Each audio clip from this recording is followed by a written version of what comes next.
Hey guys, I want to show you something cool in Google Earth Pro. Google Earth Pro is free. Just go to googleearth.com or whatever and download it.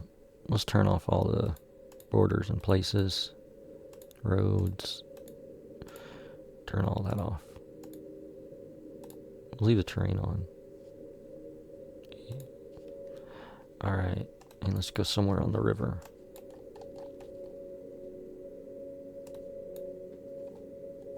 Yeah, this looks like a great spot.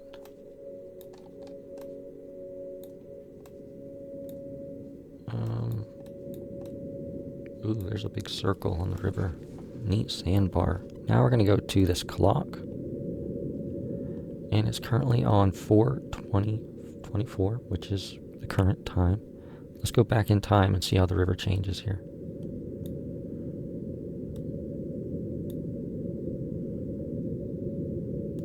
Full. Ooh, the big circle is definitely gone. It's deep there in the middle now. Look how deep it is. That's in 2012. It's in 2010. That looks pretty shallow across there. Let's go back another one. Oh, it's so full. Look at that. That's cool. Oops, I got sidetracked. Okay. Let's go back in time even more. Whoa, wow, look at that. It's dry. I know it's probably like, why are you so amazed that it's wet and dry? Well, I'll show you.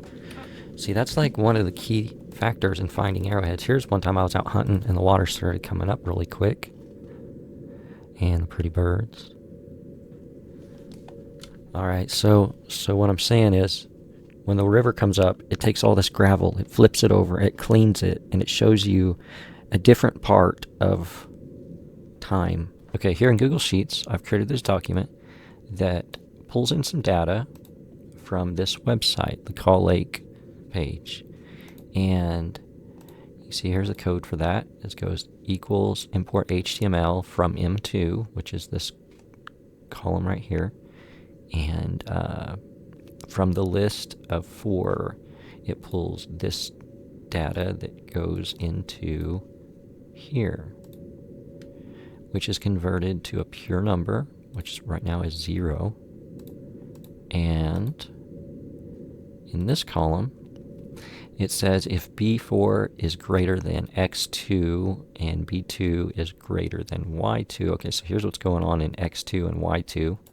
I set this upper threshold and lower threshold. So let's say the river's been up. I'm ready for it to drop, but it's been months.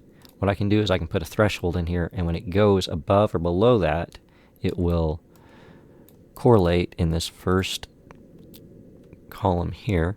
And then you can use this to send out an alert. And yeah, makes sense, right? Alrighty, so be safe when you're out there on the river because it changes a lot and it changes fast. And the closer you are to the dam, the quicker it changes. Ooh, look, black and white. That's from 1995. Let's go back to the very first one. 1985, year I was born. That's when they started taking pictures of the Earth. Well, I'll be darned. Well, it's blurry. Alright, see y'all later.